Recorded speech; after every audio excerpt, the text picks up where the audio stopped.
అసలు ఎన్నిసార్లు తిన్నా సరే బోర్ కొట్టని రెసిపీ ఏదైనా ఉంది అంటే అది కన్ఫర్మ్గా ఇదేనండి. హాయ్ ఫ్రెండ్స్, ఎలా ఉన్నారు? బాగున్నారని కోరుకుంటున్నాను. బిర్యానీ అంటే అసలు ఎవరికి ఇష్టం ఉండదండి చెప్పండి. ఆంధ్రాలో ఆవకాయ ఎంత ఫేమస్ అయిందో బిర్యానీ కూడా అంతే ఫేమస్ అవుతుంది.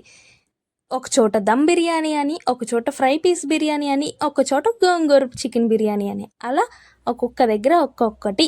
ఎక్కడ చూసినా సరే బై ద ఎండ్ కన్ఫర్మ్గా బిర్యానీ ఉంటుంది. బిర్యానీ అనగానే ముందు గుర్తొచ్చేది ఏంటంటే ఫ్రైడ్ ఆనియన్స్. ఫ్రైడ్ ఆనియన్స్ కోసం ఆనియన్స్ని సన్నగా కట్ చేసుకొని ఆయిల్లో బాగా ఫ్రై చేసుకొని గోల్డెన్ బ్రౌన్ కలర్ రాగానే కన్ఫర్మ్గా ఆయిల్ నుంచి సపరేట్ చేసేసుకోవాలండి, లేకపోతే ఆనియన్స్ చేదుగా అయిపోతాయి. అండ్ ఇది మెయిన్ ప్రాసెస్ అండి. ఫ్రెష్ చికెన్లోకి కొద్దిగా ఫ్రైడ్ ఆనియన్స్, కొత్తిమీర కొద్దిగా, కరివేపాకు కొద్దిగా అండ్ ఉప్పు రుచికి సరిపడా వేసుకోవాలి. పసుపు కొద్దిగా అండ్ కారం. కారం ఏంటంటే మీ స్పైస్ లెవెల్కి సరిపడా వేసుకోండి. పచ్చిమిర్చి 4, అల్లం వెల్లుల్లి పేస్ట్ కొద్దిగా అండ్ పెరుగు కూడా కొద్దిగా ఎక్కువే పడుతుందండి. ఎందుకంటే అదంతా కలిసి చికెన్కి బాగా మ్యారినేట్ అవ్వాలి. చికెన్కి బాగా ముక్కకి బాగా పట్టాలి అంటారు కదా, అలాగా అంత బాగా కలపాలండి.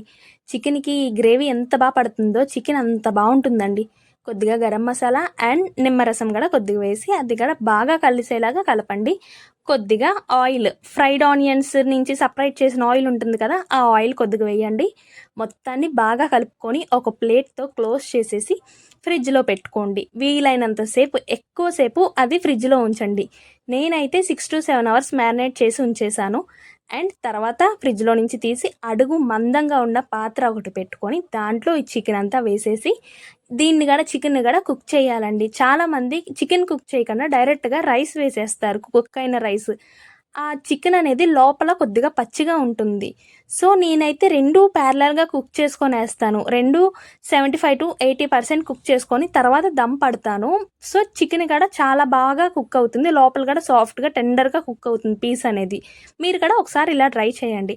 నెక్స్ట్ పక్కన బిర్యానీ రైస్ కోసం బాగా మరుగుతున్న వాటర్లోకి అల్లం వెల్లుల్లి పేస్ట్, పచ్చిమిరపకాయలు, కొత్తిమీర అండ్ బిర్యానీ స్పైసెస్, ఉప్పు ఆ రైస్కి సరిపడంత ఉప్పు వేసుకోండి. ముందే టేస్ట్ చూడండి, ఉప్పు సరిపోయిందో లేదో, సరిపోతే అడ్జస్ట్ చేసుకోండి. తర్వాత రైస్ బాగా కడగబెట్టుకున్న రైస్ వేసేసి దాంట్లో అది బాగా కుక్ అవ్వాలి. వాటర్తో మరుగుతున్న వాటర్లో రైస్ బాగా కుక్ అయిన తర్వాత సపరేట్ చేసేసుకోవాలి.